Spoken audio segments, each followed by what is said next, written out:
The book of Daniel and Revelation tells us to watch for a beast kingdom, which has 10 kings. We may have just discovered those 10 kings hiding in plain sight. Revelation 17:12 says, "The 10 horns you saw are 10 kings who have not yet begun to rule, but who will be given authority to rule as kings for 1 hour with the beast."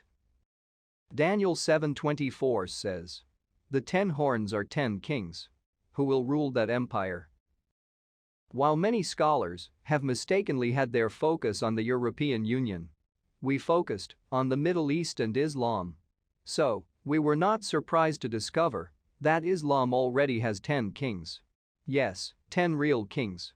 Kings of Islamic monarchies, which seem far too coincidental. These nations are Morocco,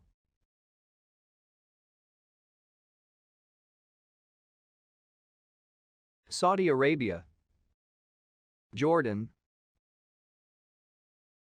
Kuwait, Bahrain, Qatar, the UAE, Oman, and then far to the east we have Malaysia and Brunei.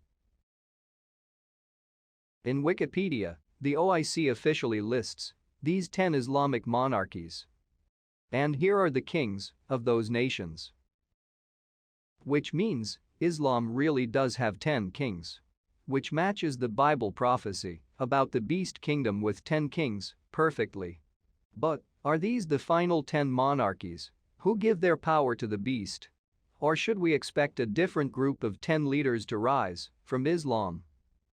All we know for sure is that 10 kings will give their power and strength to an 11th king.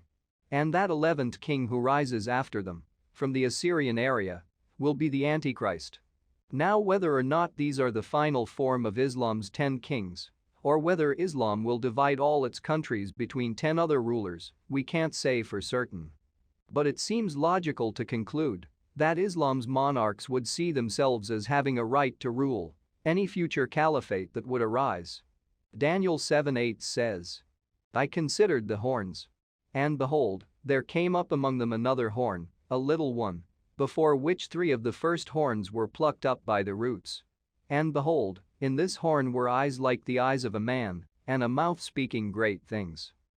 The little horn that rises among them, boasting and uttering blasphemies, is the Antichrist. And he will pluck up 3 kings by the roots.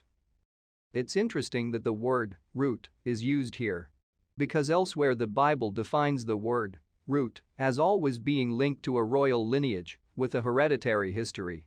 Presidents come and go, but real kings have roots in the land.